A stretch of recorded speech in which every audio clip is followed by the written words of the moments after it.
আল্লাহর নবী সাল্লাল্লাহু আলাইহি ওয়াসাল্লাম সাহাবীদেরকে বলেন, আতাদরুনা মাল গীবাত? ও সাহাবীরা, গীবত কি তোমরা কি জানো? আল্লাহর নবীর সাহাবীরা বললেন, আল্লাহু ওয়া রাসূলুহু আলাম, আল্লাহ এবং তার রাসূল ভালো জানেন। আল্লাহর নবী বলেন, যিকরুকা আখাকা বিমা ইয়াকরাহু, গীবত হচ্ছে তোমার ভাইয়ের পশ্চাতে, তোমার ভাইয়ের পিছনে এমন কথা বলা যে কথাগুলো তোমার ভাই শুনলে তোমার ভাইয়ের মনে কষ্ট পাবে, যে কথাগুলো তোমার ভাই অপছন্দ করে, এই কথাগুলো যদি তোমার ভাইয়ের পিছনে আরেকজনের কাছে বর্ণনা করো, সেইগুলাই হচ্ছে গীবত। সাহাবীরা প্রশ্ন করলেন, ইয়া রাসূলুল্লাহ, ইয়া হাবিবাল্লাহ, আরাআইতু ইন কানা ফি আখি মা আকুলু, দয়াল নবী, মায়ার নবী, আমি আমার ভাইয়ের নামে যে বদনামগুলো করি, যে কথাবার্তাগুলো আমার ভাইয়ের পিছনে আমি বর্ণনা করি, এই কথাগুলো যদি সত্য হয়, আমার ভাইয়ের মাঝে বিদ্যমান থাকে, তাহলে কি এটা গীবত হবে? আল্লাহর রাসূল বলেন, ইন কানা ফীহি মা তাকুলু ফাকাদ ইত্তাবতাহু, তুমি যে কথাগুলো তোমার ভাইয়ের পিছনে বলতেছো, এই কথাগুলো যদি তোমার ভাইয়ের মাঝে বিদ্যমান থাকে, তাহলেই তুমি তোমার ভাইয়ের নামে গীবত করেছো। ওয়া ইল্লাম ইয়াকুন ফীহি মা তাকুলু ফাকাদ বাহাত্তাহু, আর যদি এই কথাগুলো তোমার ভাইয়ের চরিত্র না হয়, তোমার ভাইয়ের মধ্যে বিদ্যমান না থাকে, তাহলে তুমি তোমার ভাইয়ের নামে মিথ্যা অপবাদ দিয়েছো। আল্লাহ নবী বলেন, ও সাহাবীরা, গীবত কি জানো? তো সাহাবীরা বলতেছে, আল্লাহ এবং তার রাসূল ভালো জানেন। তো আল্লাহর নবী বলেন, তুমি যে তোমার ভাইয়ের পিছনে ভাইয়ের নামে যে কথাবার্তাগুলো বলো, এটাই হচ্ছে গীবত।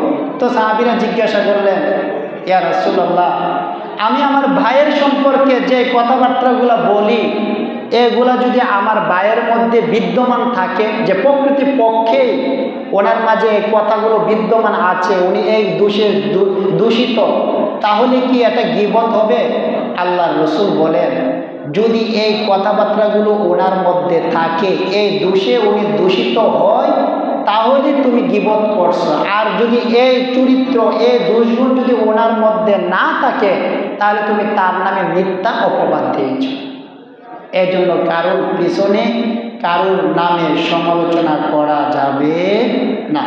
আমার ভাইরা, আমার বন্ধুরা, আমার আল্লাহর নবী যারা গীবত করে, যারা চুগলখোর, তাদের ব্যাপারে কত ভয়াবহ অবস্থা তুলে ধরেছেন হাদিসের মধ্যে। আল্লাহর নবী রাহমাতাল লিল আলামিন বলেন, আল গীবাতু আশাদ্দু মিনাজ জিনা, গীবত হচ্ছে জিনার চাইতেও মারাত্মক।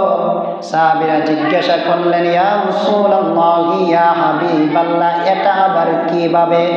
আল্লাহর নবী বলেন, আর-রাজুলু ইয়াজনি সুম্মা ইয়াতুবু ফায়াতুবুল্লাহু আলাইহি, একজন জিনা, আর-রাজুলু ইয়াজনি, একজন জিনাকারী ব্যক্তি জিনা করার পর সে যে একটা পাপ করেছে, যখন সে বুঝে আল্লাহর কাছে তওবা করে, আল্লাহ রব্বুল আলামিন তার তওবা কবুল করে, ওই জিনাকারী ব্যক্তিটাকে ক্ষমা করে দেয়।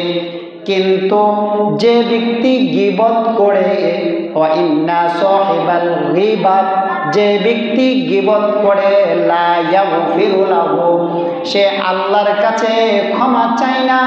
যে ব্যক্তির নামে গীবত করছে, ওই ব্যক্তির কাছে ক্ষমা চায় না, হাত্তা ইয়াগফিরা লাহু সাহিবাহু, ফলে আল্লাহ রব্বুল আলামিন ওই গীবতকারীকে ক্ষমা করে দেন না। হাদিসের কথা, বাইহাকী শরীফের হাদিস, যে গীবত হচ্ছে জিনার চাইতে মারাত্মক। এই কথা শোনার সাথে সাথে সাহাবীরা আশ্চর্য হয়ে গেলেন, ইয়া রাসূলুল্লাহ, এটা কিভাবে সম্ভব? তা আল্লাহর নবী বলতেছেন যে একজন ব্যক্তি যখন জিনা করে সে বুঝে যে সে জিনা করছে, একটা পাপ কাজ করছে, একটা গুনার কাজ করছে, সে কি করে? যখন সে বুঝে আল্লাহর কাছে তওবা করে যে আল্লাহ আমি আর জিনা করতাম না, আমি আর পাপ কাজ করতাম না, আমাকে মাফ করে দাও। তো রাসূল বলেন সে যখন আল্লাহর কাছে মাফ চায়, তওবা করে, আল্লাহ মাফ করে দেন, ক্ষমা করে দেন। কিন্তু যে গীবত করে, হ্যাঁ জীবনও যার নামে গীবত করতেছে সে গুনাহটাকে গুনাহ মনে করে না, সে মনে করে আমি যার নামে গীবত করতেছি আমি তো সত্যটাই করতেছি। সে কখনো ওই যে ব্যক্তির নামে গীবত করছে তার কাছে মাপ চাই না। আর ব্যক্তি যখন মাপ করে না, আল্লাহ ওই বান্দাকে ক্ষমা করে দেয় না। এই জন্য আল্লাহ নবী বলছেন আল গীবাতু আশাদ্দু মিনাজ জিনা, গীবত এমন এক নিকৃষ্ট পাপ যা জিনার চাইতেও কঠিন। বলুন না নাউজুবিল্লাহ।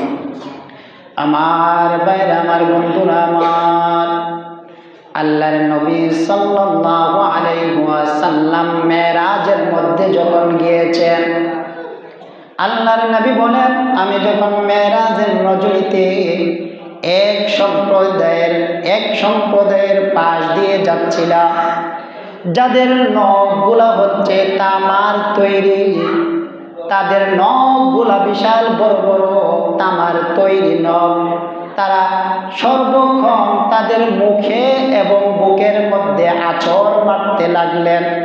আল্লাহর নবী জিব্রাইলকে জিজ্ঞাসা করেন, ও জিব্রাইল এরা কারা যাদের হাতের নখগুলা এত বড় এবং তামার তৈরি এবং সর্বক্ষণ তাদের মুখে এবং বুকের মধ্যে আঁচড় মারতে লাগলেন?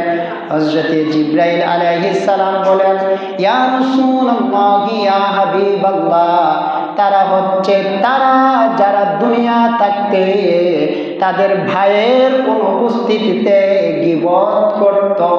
এই ব্যক্তিগুলা ভাইয়ের অনুপস্থিতিতে তারা গীবত করত, ভাইয়ের দুর্নাম করত, দুর্নাম রটনা করত। আজকে তাদের নখগুলা আমার আল্লাহ তামার তৈরি নখ বানায়া দিছে, কিয়ামত পর্যন্ত তাদের মুখে এবং বুকে আঁচড়াতে থাকবে আর ভয়ঙ্কর রূপে চিল্লাইতে থাকবে। এটা হলো তাদের শাস্তি।